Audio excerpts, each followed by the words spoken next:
አንድን ህዝብ ከምድረገጽ ለማጥፋት ከጥይት ከድሮንና ከመድፍ በላይ ፈጣኑና አውዳሚው መሳሪያ ምንድነው? ጠላት አንተን ፊት ለፊት መግጠም ሲፈራ ወኔና ክንድህ መቋቋም ሲያቅተው የሚመዘ የመጨረሻው የጥፋት ካርድ ምን እንደሆነ ታውቃለህ? ያፋብን ተቀዳሚ ምክትል ሊቀመንበር የሆኑት መከታው ማሞ ከሰሞኑ የተናገሩት አንዲት አጭር ግን እጅግ ጥልቅ የሆነች ሐሳብ አለች። ይህች ሐሳብ ልክ እንደ መብረቅ ጭንቅላትን የምታነቃ ልክ እንደ ጧፍ የጠላትን የሴራ ጉድጓድ ቁልጭ አድርጋ የምታሳብቅ ናት። እሳቸው ያነሱት ጉዳይና ያጋለጡት ሴራ እያንዳንዱን አማራ ቆም ብሎ አምሮውን ሰብስቦ በጥልቀት እንዲመረምር የሚያስገድድ ነው። ጥያቄው ይህ ነው። የፌዴራል መንግስቱና መላው የፖለቲካ መዋቅር ለምንድነው የፋኖን አንድነት ልክ እንደ ሞት ጽዋ የሚፈራው? መከታው ማሞ እንዲሉት የአማራ ኃይሎች አንድ እንዳይሆኑ በመጀመሪያው ምዕራፍ እጅግ ግዙፍ ስራ ተሰርቶባቸዋል።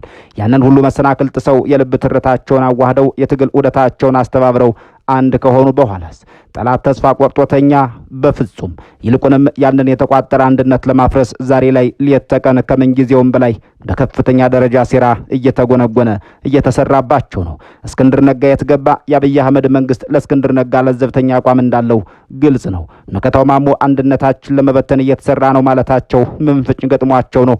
ለምንድነው ሚሊዮኖች ቢሊዮኖች መሳሪያ ለመግዛት ብቻ ሳይሆን ወንድምን ከወንድም ለማጋጨት የሚፈሱት?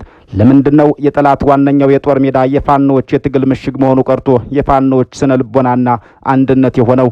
ይህን ሚስጥር የፋኖ ጠላት ከፋኖ ቀድሞ በሚገባ ተረድቶታል። ላለፉት 50ና 60 ዓመታት የተበተነ ህዝብ ጣፈንታው ምን እንደነበር እናውቃለን። በየገደሉ ተወረወረ፣ ርስታቸው ተነጠቀ፣ በማንነታቸው ብቻ መጤ ተብለው ተዋረዱ። ታዲያ ዛሬ ያ የተበታተነ አንገቱን የደፋ ህዝብ ህልውና አደጋ ላይ ወድቋል። ማንነት ሊጠፋ ነው ብሎ አምኖ መከራውን በጋራ ለመመከት ታሪካዊ በደሉን ለመፋረድ በአንድነት ሲነሳ የሚፈጠረውን የምድር ላይ ተአምር ጠላት ጠንቅቆ ያውቃል። ዛሬ ላይ የህልውና ትግላቸው ያለው የጠላት ታንክ አፈሙዝ ስራ አይደለም። የትግላቸውን ብርት ያለው የራሳቸው አንድነት ድንኳን ውስጥ ነው። መከታው ማሞ ያጋለጡት ይህ የክፍፍል ሴራ በትክክል እንዴት ነው የሚሰራው? የ60 ዓመታት የጅምላ ክህደትና የመከራ ታሪካቸው ዛሬ በአንድነት ካልዘጉት ነገ ምን ይጠብቃቸዋል? የተበታተነ ህዝብ እጣ ፈንታ የት እንዳደረሰ አይተናል። የተደራጀ ህዝብ እጣ ፈንታስ ምን አይነት ኃይልና ተአምር ይፈጥራል? ይህን የህይወትና የሞት የህልውናና የጥፋት የውርደትና የክብር ምስጢር አብረን እንመርምረው። ክቡራን ሆይ እንዴት ሆኖ ነው ለአንዲት ሀገር ሉዓላዊነትና አንድነት ከአድዋ እስከ ማይጨው አጥንቱን የከሰከሰ እኔ ማለት ትቶኛ በሚል ሰፊ ማዕቀፍ ውስጥ ራሱን ያሟሟ ህዝብ በገዛ ላቡና ደሙ ባቀናት ሀገር ላይ ለ60 ዓመታት ያክል መጤና ሰፋሪ እየተባለ ለመፈናቀልና ለጅምላ እልቂት የተዳረገው? በዓለም ታሪክ የገዛ ቤቱን የገነባ ግን በገዛ ቤቱ በረንዳ ዳሪ የሆነ ህዝብ እንዴት ሊፈጠር ቻለ? መከታው ማሞ እንዳጋለጡት የፌዴራል መንግስቱና የፖለቲካ ቁማርተኞች የፋኖን ክላሽንኮቭ ከመፍራት ይልቅ የፋኖን አንድነት ልክ እንደ ሞት ጽዋ የሚፈሩትስ በምን አግባብ ነው? የፋኖ ኃይሎች አንድ እንዳይሆኑ በመጀመሪያው ምዕራፍ አንድ ከሆኑ በኋላ ደግሞ ያንን ለማፍረስ ሌት ተቀን ሴራ የሚጎነጉኑበትና ሚሊዮኖች የሚፈሱበት ጠላት ከፋኖ ቀድሞ የደረሰበት ያ የተደራጀ ህዝብ ኃይል ታላቅ ሚስጥር ምንድነው? በዓለም የሽምቅ ውጊያ ታሪክ ውስጥ ቀላል የነፍስ ወከፍ መሳሪያ ክላሽንኮፍና ዲሞትፈር ብቻ ታጥቆ ታንክ መድፍና በዘመናዊ ቴክኖሎጂ የታገዘ ድሮን የታጠቀን መንግስት መደበኛ ጦር ፊት ለፊት ገጥሞ የሚያንበረክክ ኃይል እንዴት ሊፈጠር ቻለ? መሳሪያን ሳይሆን ትክክለኛውን እውነትና ስነ ልቦናን የታጠቀ ህዝብ እንዴት የብረት ተራራን ሊንድ ይችላል? ለግማሽ ምዕተ ዓመት ሙሉ በአማራው ላይ በጥንቃቄ የተሰራው የጥላቻ ትርክት፣ የመከፋፈል ሴራና የስነ ልቦና ስብራት ፕሮጀክት እንዴት ባንድ የተገልብጦ ዛሬ ላይ የህዝቡን የማይበገር የህልውና ጋሻ ፋኖነትን ሊወልድ ቻለ? ጠላት ህዝቡን ሊያጠፋበት የቆፈረው የክፋት ጉድጓድ እንዴት ለዚህ ህዝብ መነቃቂያ የመደራጃና የትንሳኤው ማማ ሆኖ ሊያርፍ ቻለ? የሚሉና ሌሎች ነጥቦችን በዝርዝር እንቃኛለን። አብራችሁን ቆዩ።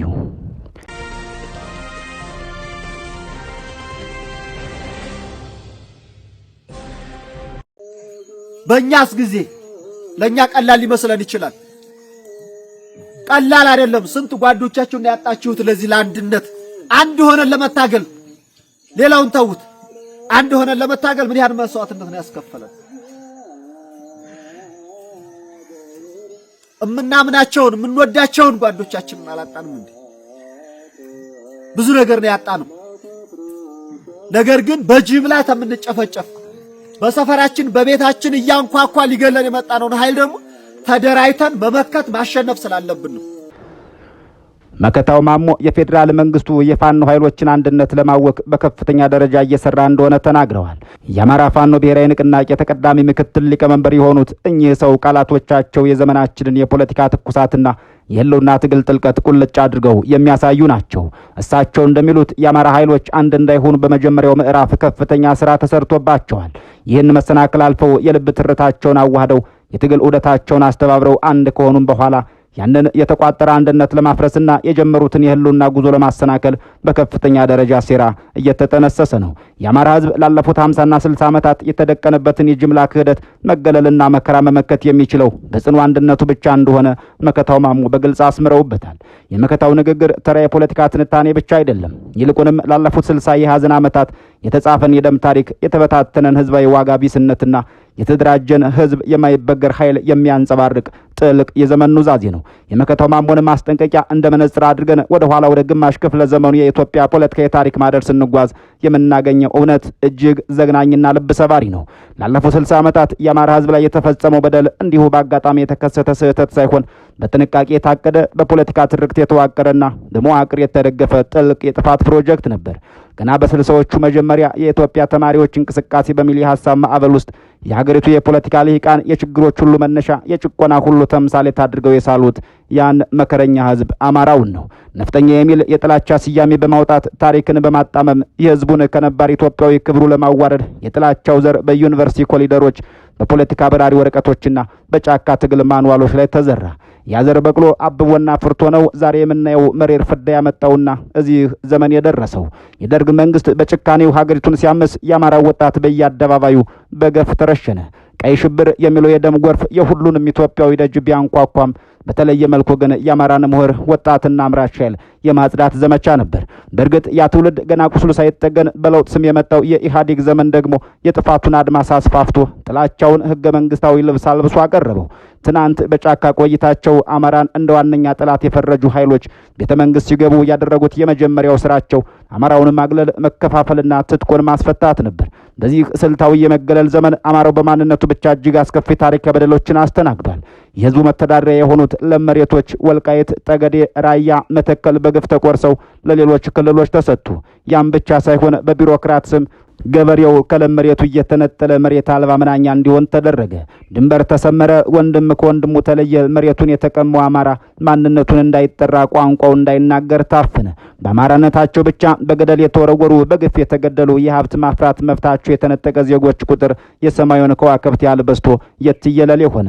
በመላ ኢትዮጵያ ተዘዋውሮ ሰርቶ የመኖር ሀብት የማፍራት ሀገር የማቅናት ባህል ያለው ይህ ህዝብ መጤና ሰፋሪ በሚል አጸያፊ ስም እየተጠራ ከኖረበት ቀየ እንዲፈናቀል ተደረገ። የሴቶች እንባ በየመንገዱ ፈሰሰ። የህፃናት ጩኸት በየጫካው አስተጋባ። የአረጋውያን አጥንት በየሜዳው ተከሰከሰ። ይህ ሁሉ ግፍ ሲፈጸምበት አማራው ዝምታን የመረጠው ትዕግስትን የሙጥኝ ያለው ፈሪ ስለነበር አይደለም። ኢትዮጵያ የምትባለው ሀገር አንድነት ላለማፍረስ እሱ የከፈለው የደም ዋጋ ሀገር እንዳትከፍለው በማሰብ ሀገር አድራ ብሎ ታሪክ ይፋረደኝ ብሎ ነበር። ሆኖም ግን ይህ ትዕግስቱና ሀገር ወዳድነቱ እንደ ሞኝነት ተቆጠረበት። በየዘመኑ የተነሱ የፖለቲካ ኃይሎች ይህንን ኢትዮጵያ የስነ ልቦናውን እንደ ድክመት በመውሰድ የጥቃት ኢላማ አደረጉት። በኦሮሚያ ክልል፣ በቤንሻንጉል ጉሙዝ፣ የደቡብ ክልሎች የአማራ ደም በከንቱ የፈሰሰባቸው በጅምላ መቃብር የተሞሉ የሰቆቃ ምድሮች ሆኑ። ለምን ብሎ የሚጠይቅ ጠበቃ አጣ። በፌዴራል ስርዓቱ ውስጥ የኔ የሚለው እውነተኛ ውክልና አልነበረውም። የተበታተነ ህዝብ ጣፈንታ ምን ያክል አሳዛኝ እንደሆነ የአማራ ህዝብ ባለፉት 10 ዓመታት በተግባር አይቶታል። የተበታተነ ህዝብ የነፋስ አሻንጉሊት ነው። ማንም ይነሳና ይረግጠዋል፣ ማንም ይነሳና ያዋርደዋል። የተበታተነ ህዝብ መሪ የሌለው መንጋ በመሆኑ ተኩላ በገባበት ቁጥር እየተነጠቀ የሚያልቅ ምስኪን ሆነ። የተበታተነ ህዝብ ታሪክ አይሰራም፣ የታሪክ ሰለባ እንጂ የታሪክ ባለቤት መሆን አይችልም። በማንነቱ አይኮራም። አንገቱን ደፍቶ እጣ ፈንታውን በሌሎች እጅ ላይ ጥሎ የሌሎችን የፖለቲካ ቸርነትና ምህረት እየለመነ ይኖራል። መከታው ማሞ በትክክል እንዳስቀመጡት ይህ የጅምላ ክህደትና ውርደት የአማራን ህዝብ ለዘመናት አንገቱን አስደፍቶት ኖሯል። ጥንካሬው በውስጡ እያለ የጀግንነት ደም በስሩ እየተዘዋወረ ነገር ግን ባለመደራጀቱና ባለመተባበሩ ብቻ የፖለቲካ ቁማርተኞች መጫወቻ ሆኖ ቆይቷል። የተበታተነ ህዝብ ድምፁ አይሰማም። 1 ሚሊዮን ሰው በተለያየ አቅጣጫ ቢጮህ ድምፁ የጩኸት ግርግር እንጂ የመብረቅ ኃይል አይኖረውም። ነገር ግን የ1 ሚሊዮን ሰው በአንድ ልብ፣ በአንድ ዓላማ፣ በአንድ ድምፅ እምቢ ካለ ተራራውን ያናውጣል፣ የጠላትን ልብ በሽብር ይሞላዋል። የአማራ ህዝብ የተበታተነ ህዝብ ሆኖ በቆየባቸው ዓመታት ያተረፈው ሞትን፣ ስደትን፣ ውርደትንና ሐዘንን ብቻ ነው። ቤቱ ሲቃጠል፣ ልጆቹ ሲታረዱ፣ የድረሱልኝ ጥሪው አየር ላይ ተኖ ከመቅረት አልፎ የሚታደገው አካል አልነበረውም። የህግ ከለላ፣ የመንግስት ጥበቃ ሲነፈገው ራቁቱን ለቀስተኛ የተጋለጠ ኢላማ ነበር። ነገር ግን ታሪክ ሁልጊዜም በአንድ አቅጣጫ አይጓዝም። የጭቆና ጽዋ ሲሞላ፣ የሰቆቃው ቋት ሲፈነዳ ህዝቡ ከእንቅልፉ ይነቃል። የተደራጀ ህዝብ እጣ ፈንታ ደግሞ ከመሞት ወደ ህይወት፣ ከውርደት ወደ ክብር የሚደረግ የትንሣኤ ጉዞ ነው። የተደራጀ ህዝብ በማዕበል እንዳይናወጥ የብረት ምሰሶ ነው። በርካቶች እንደሚሉት ፋኖ የዚህ የአማራ ህዝብ የመደራጀትና የህልውና ትግል ማሳያ ነው።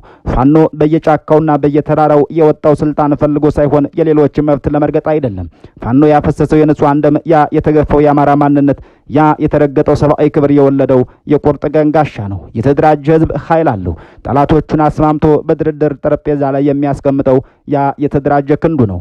የተደራጀን ህዝብ ማንም አይደፍረውም። የራሱን ዕጣ ፈንታ በራሱ እጅ ይጽፋል። የልጆቹን መጻኢ ዕድል በደሙ አትሞ ያረጋግጣል። አንድነት ማለት ዝም ብሎ መተቃቀፍ አይደለም። አንድነት ማለት የጋራ ዓላማን ሰንቆ የጋራ ጠላትን ለይቶ ወደ አንድ ግብ በአንድነት መገስገስ ማለት ነው። መከታው ማሞ የአማራ ህዝብ ከዚህ ጅምላ ክህደት ሊድን የሚችለው በአንድነቱ ብቻ ነው ሲሉ ይህንን የማይበገር የተደራጀ ህዝብ ኃይል በሚገባ ተረድተውታል። አንድ የሆነ የአማራ ህዝብ ድሮም ቢሆን ታሪክ ሰርቷል። ዛሬም የራሱን የህልውና ታሪክ እየጻፈ ይገኛል። የፌዴራል መንግስቱና የፖለቲካ ሴረኞች ይህንን አንድነት ኃይል ስለሚያውቁት ነው ፋኖን ለማወክ አማራውን ለመከፋፈል ሌት ተቀን እየተጉ ያሉት። ጠላት ሁልጊዜም የሚፈራው የጦር መሳሪያ ብዛት ሳይሆን የልብን አንድነት ነው። ጥይት ሊያልቅ ይችላል፣ መሳሪያ ሊበላሽ ይችላል። ነገር ግን አንድ የሆነ ህዝብ በጋራ የቆመ መንፈስ መቼም አይበገርም። ለዚህም ነው መከታው ሲገልጹ አንድ እንዳይሆኑ ተሰራባቸው። አንድ ከሆኑ በኋላም አንድነታቸውን ለማፍረስ እየተሰራ ነው ያሉት። ጠላት የጥፋት መረቡን የሚዘረጋው በመሳሪያ ብቻ አይደለም፣ በሐሰተኛ ትርክት የጥርጣሬ ዘር በመስራት አንዱን ወንድም በሌላው ወንድም ላይ በማነሳሳት ጭምር ነው። መከታው ማሞ ይላሉ፣ የአማራ ህዝብ ሆይ የትናንቱ የ60 ዓመት የመከራና የሰቆቃ ታሪክን አትርሳ። ያኔ የተጠቃኸው ደካማ ስለነበርክ ሳይሆን የተበታተንክ ስለነበርክ ነው። ዛሬ ላይ የጀመርከው የመደራጀት በአንድነት የመቆም ጉዞ ወደ ኋላ የማይመለስ የህልውና ዋስትና ነው። የተበታተነ ብዚኮን ያገኘው ሞትን ነው። የተደራጀ ህዝብ ስትሆን የምታገኘው ግን ነጻነትን፣ ክብርህንና ዘላቂ ስምህን ነው። ዘላቂ ሰላምህን ነው። በመከፋፈል ውስጥ ጥፋት፣ በአንድነት ውስጥ ግን ትንሣኤ አለ። የመከታው ማሞ ንግግር የዘመናችን የማንቂያ ደወል ነው። ይህ ደወል የሚናገረው አንድ እውነት ቢኖር ማንም ከውጭ መጥቶ ሊያድን ማንም መጥቶ ሊጠብቅን እንደማይችል ነው። አዳኙ አማራ ጠባቂ ጋሻው ያው ራሱ የፈጠረው በደም ያጸናው አንድነቱ ብቻ ነው። ጠላቶቻቸው አንድነታቸውን ለማፍረስ ቀን ከሌት ሲተጉ፣ እነርሱ ደግሞ ያንን አንድነት እንደ ብሌናቸው ጠብቀው እንደ ሃይማኖት ሊጸኑበት የተገባ ነው። ለአማራ ህዝብ ከዚህ አንድነት ውጭ ያለው አማራጭ አደገኛና ወደ አሳዛኙ የተበታተነ ህዝብ ጣፈንታ መመለስ፣ የጠላትን ሰይፍ በአንገታቸው ላይ በገዛ እጃቸው መሳል እንደማለት ነው። የፋኖ አንድነት የአማራ ህዝብ የመኖርና ያለመኖር ጉዳይ ነው። በጽናት በመተማመንና በአርቆ ሀሳቢነት ብቻ የሚሻገሩት የህልውና ድልድያቸው ነው። ታሪክ በገዛ ደግሞ የጻፋቸው እውነታዎች መቼም ቢሆን አይደልዝም። በሰው ልጅ የህይወት ጉዞ ውስጥ ከሁሉም በላይ የሚያስገርመው ያሳዛኝ ጣፈንታ ጥግ ቢኖር የገዛ ቤቱን በላቡ አቅንቶ በደሙ አስቦና በአጥንቱ አቁሞ እሱ ራሱ ግን በዚያው ቤት ውስጥ በረንዳ ዳሪ ባይተዋርና የጥቃት ኢላማ ሲሆን ማየት ነው። ላለፉት 100 እና 200 ዓመታት የኢትዮጵያ የምድር ስፋትና የነጻነት ከፍታ ሲለካ ማተሚያውና መለኪያው የአማራው አጥንትና ደም ነበር። ይህ ህዝብ እኔ የሚለው ጠባብ የማንነት ካባው ልቆ እኛ የሚለውን ሀገር አቀፍ የክብር ቀሚስ የለበሰ ከራሱ ይልቅ ለሀገሩ የኖረ የዘመን ዋልታ ነበር። አድዋ ላይ የተሰበረው የአማራ አጥንት ለኢትዮጵያ ሉዓላዊነት ነበር። ማይጨው ላይ የፈሰሰው የአማራ ደም የጥቁር ህዝቦች የነጻነት ሰንደቅ እንዳይደፈር ነበር። በታሪክ ማህደር ውስጥ አማራ ማለት ለሀገር አንድነት ሲል ራሱን የሰዋ ልጆቹን ለጦርነት የገበረ የራሱን ጓዳ ባዶ አድርጎ የሀገርን አደባባይ ያሞቀ መስዋዕት ህዝብ ነው። ነገር ግን የዘመናት ውደት ተገለበጠ። ያችሱ በደሙ ያቆማት ሀገር፣ ያችሱ በአጥንቱ ከስክሶ ያጸናት ምድር ለሱ መጠለያ መሆን አቃታት። ላለፉት 60 ዓመታት ፖለቲካው ፊቱን አዞረበት። በሀገር ግንባታው ውስጥ ያደረው አስተዋጽኦ እንደ ወንጀል ተቆጥሮ ነፍጠኛ በሚል የጥላቻ ፍላጻ ተወጋ። ሀገር አንድ የማድረግ ታላቅ ራዩ እንደ ጭቆና ተተረጎመ።